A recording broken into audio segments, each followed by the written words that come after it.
Hello, good morning, नमस्ते, राधे राधे। कैसे हैं आप सभी? स्वागत है आप सभी का मेरे YouTube channel our ambition your selection में। यहाँ हम हिंदी भाषा के जो नेट जेआरएफ के जो स्टूडेंट हैं उनके लिए हम यहाँ बात करेंगे और उसके लिए जो हमारे यूट्यूब पे क्लासेज है वो बिल्कुल फ्री रहेंगी।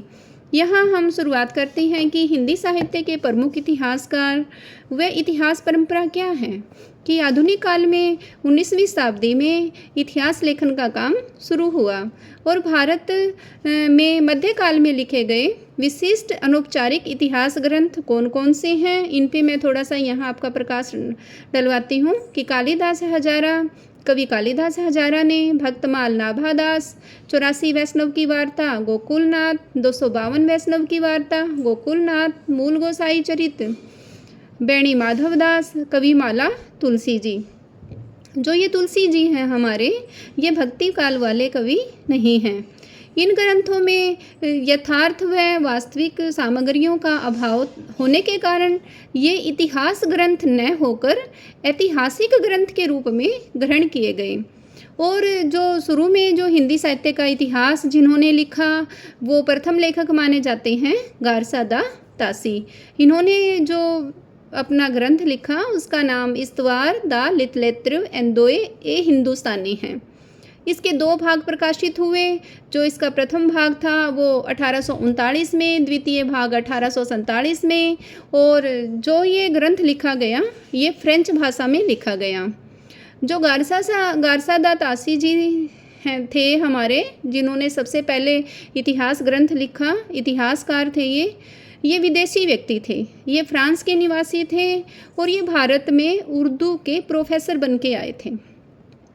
1835 में ये भारत आए और यहाँ के इन्होंने अनेक पुस्तकालयों का भ्रमण किया, लेकिन हिंदी भाषा या साहित्य से संबंधित ज्ञान को लेकर निराशा ही इनके हाथ लगी। फिर इन्होंने सोचा, इन्होंने विचार किया, चिंतन किया, मनन किया कि क्यों न मैं हिंदी साहित्य का इतिहास लिखूं।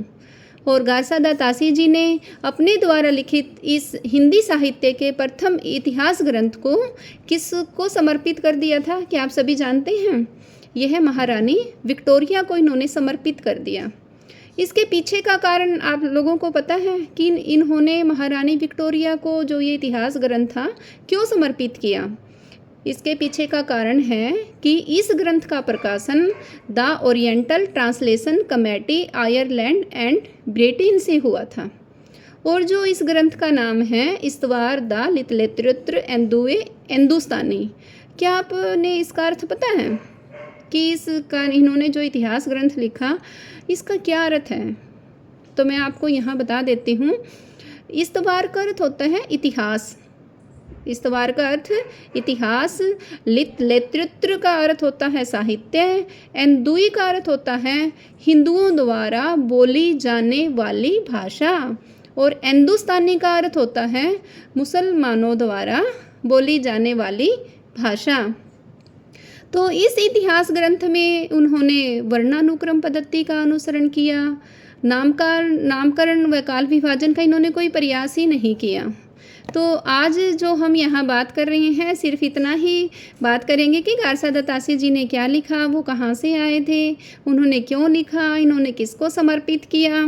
अगर आप चाहते हैं कि मैं इस चैनल के माध्यम से आप सभी को फ्री क्लासेस दूँ, तो आपके जो भी कमेंट हैं या जो भी विषय आपका कमज़ोर है, जो भी यूनिट आपकी कमज़ोर है, उसके बारे में आपके जो विचार हैं वो आप मेरे कमेंट बॉक्स में डालें और आपके जो भी कमेंट आएंगे उन्हीं के माध्यम से मैं आपके लिए हिंदी साहित्य से संबंधित है या जो भी हमारा एनटीए नेट जेआरएफ का सिलेबस है वो मैं आपको पॉइंट टू पॉइंट करवा दूंगी। अगर आप चाहते हैं कि आचार्य शुक्ल को पढ़ना है तो आचार्य शुक्ल को भी मैं लाइन टू लाइन आप लोगों के साथ शेयर कर दूंगी। लेकिन इसके लिए आपने अपने जो कमेंट हैं या आपका जो भी यूनिट आपकी कमज़ोर है उसके बारे में कृपया करके आप मेरे कमेंट बॉक्स में लिखें।